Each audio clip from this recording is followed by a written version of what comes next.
রাজ্যে সুস্থভাবে দোল খেলতে পারবে না মানুষ, নিতে পারবে না রাধা মাধবের নাম, বলতে পারবে না হোলি হ্যাঁ। প্রশ্ন তোলেন রাজ্যের বিরোধী দলনেতা। তমলুকের সনাতনীদের উপর যে হামলার অভিযোগ উঠেছিল, যে তমলুক অশান্ত হয়ে উঠেছিল দোল পূর্ণিমার দিন, সেই তমলুকে বৃহস্পতিবার মিছিল করে বিজেপি। মিছিলের নেতৃত্ব দেন শুভেন্দু অধিকারী। মূলত তৃণমূল হিন্দু বিরোধী সরকার অভিযোগ তুলেছে বিরোধী দল বিজেপি।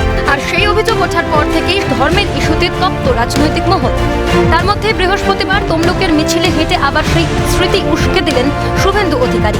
মিছিলে যোগ দেন একাধিক সাধু সন্ত। তাঁরা জানান, সনাতনী হিন্দুদের উপর হামলার প্রতিবাদে আমরা পাশে পেয়েছি সনাতনী সেবক শুভেন্দু অধিকারীকে। বিধর্মীদের দ্বারায় আমাদের সনাতনী কয়েকজন ভাই বোন আক্রান্ত হয়েছিল এবং সনাতনীদের দোকান ভাঙচুর হয়েছিল।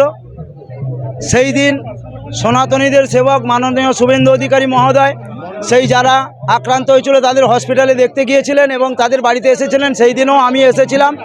আজকের তারই প্রতিবাদে এবং পশ্চিমবঙ্গের বিভিন্ন প্রান্তে যেভাবে সনাতনীদের উপরে আক্রান্ত হচ্ছে, সেই সনাতনীদের পাশে যারা থাকবে, আমরা সাধু সন্ত সমাজ তাদের সঙ্গে আছি। আমরা এগুলো সহ্য করব না। আমাদের গায়ে আছে মাতঙ্গিনীর রক্ত। ক্ষুদিরামের দেশ, আমরা সত্যাগ্রহ করেছি, আমরা অন্যায় মানব না। মিছিলে হাঁটতে হাঁটতেই দাবি শুভেন্দু।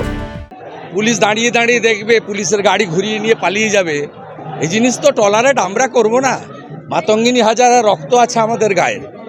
ক্ষুদিরামের দেশ, তাম্রলিপ্ত সরকার করেছে, দেশপ্রাণকে দাঁড় করিয়ে পোড়ানো হয়েছিল, লবণ সত্যাগ্রহ হয়েছে। আমরা মানব কেন? আমরা তো অন্য ধর্মের বিরোধী নই। আমাদের ধর্মে হামলা হবে, আমরা কেউ রং মাখতে পারবো না, হোলি হ্যাঁ বলতে পারবো না, রাধা মাধবের নাম বলতে পারবো না, পুলিশের গাড়ি ঘুরিয়ে নিয়ে পালিয়ে যাবে, জিহাদিরা দূর দূর থেকে এসে হামলা করে দিয়ে চলে যাবে। এই বিরোধের শেষ কোথায়? পুলিশের দলদাস তকমাই বা খুঁজবে কবে? কবেই বা বন্ধ হবে? ধর্মের যুগের তুলে রাজনীতির লড়াই প্রশ্ন সাধারণ মানুষের। অরুণা মান্না ও Ramen Michael report, Calcutta news.